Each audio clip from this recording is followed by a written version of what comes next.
Okay, hello and welcome. I'm going to show you how to make cake pops.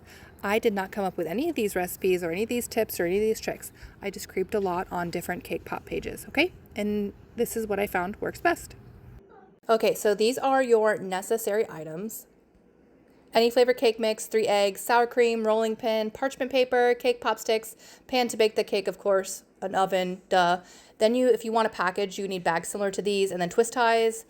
And then these items might help some people. The candy slash chocolate melter by Wilton is great to melt chocolate without a microwave, but you should still use a thermometer once it's melted to check that the right temperature for dipping has been reached. And then that was a Theragun I bought my husband 10 years ago that he doesn't use. So I just use it to help shake off the chocolate. You can also buy a hand massager. A lot of cake poppers will do that.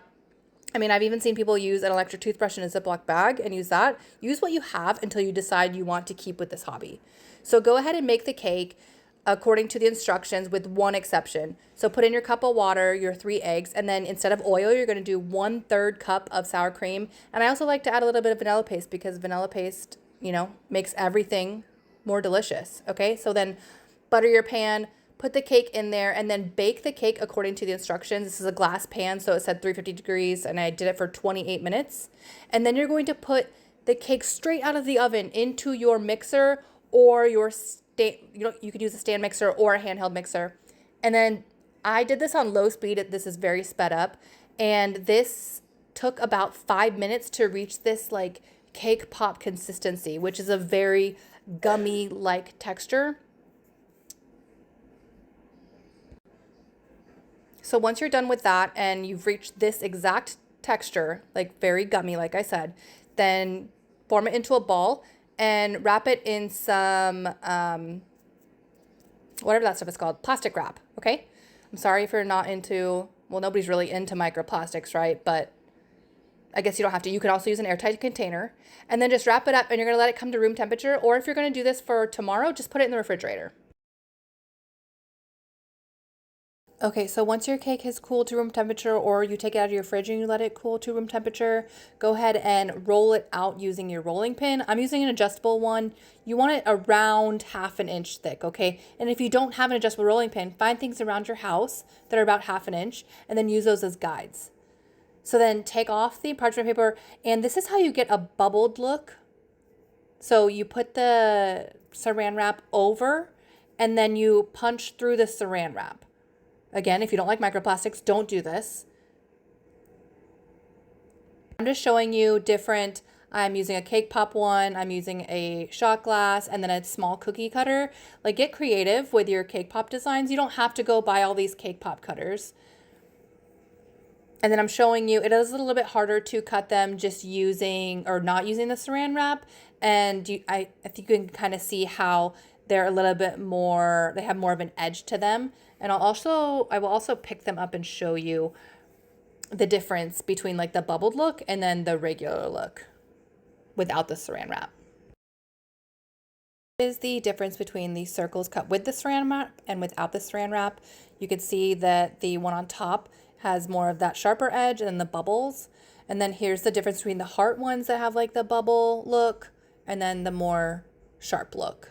I really like the bubble one. But you do whatever you want. Little tray, it just came with the cake pop cutter that I got. It just helps you stack them all up so that you can put in your sticks nice and easy. All of your cake pops have been cut from the dough that you have, then just mash it up into a ball and then rinse and repeat.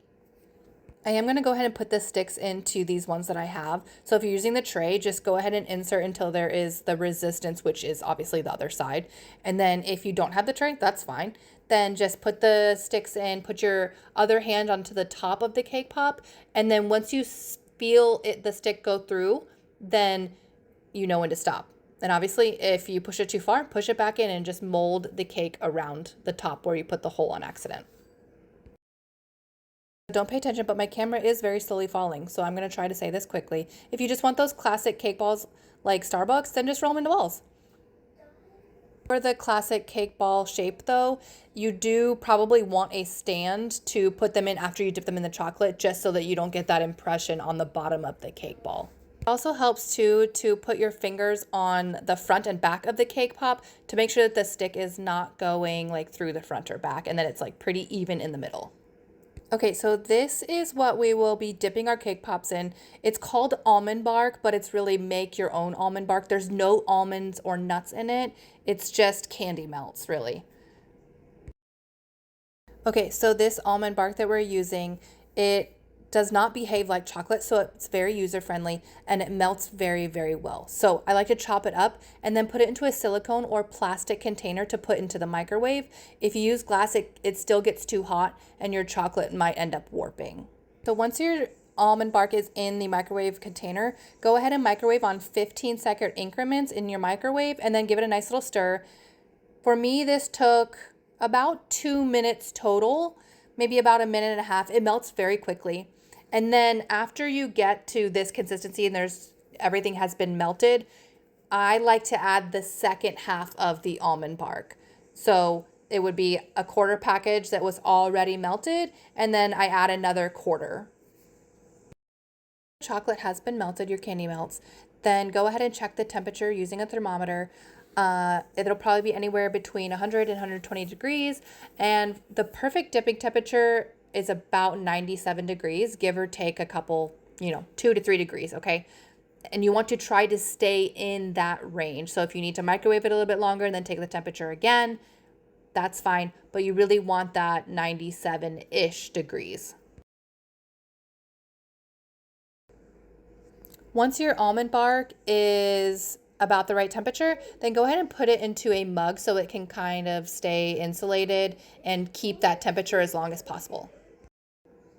Okay, so once you are at the right temperature, you're going to go ahead and start dipping, dunk the whole cake pop in there, and then you can either just kind of tap it a little bit, tap the stick so that the excess comes off, or this is where like a Theragun or a hand massager, toothbrush and a Ziploc bag comes into handy.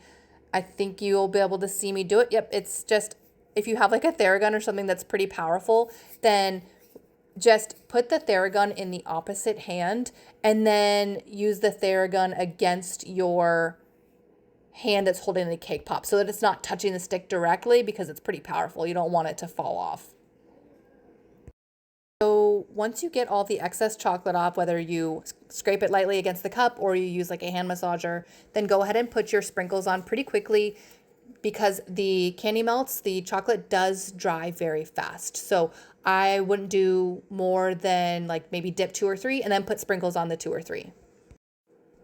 Okay, and then once you are done dipping all the cake pops, let them dry for, I would say, about 30 to 45 minutes before you package them, or you can lay them into a Ziploc bag and put them in a freezer, and I would say they last up to 3 months in the freezer. Or at room temperature, about 5 days is what I would say is the max.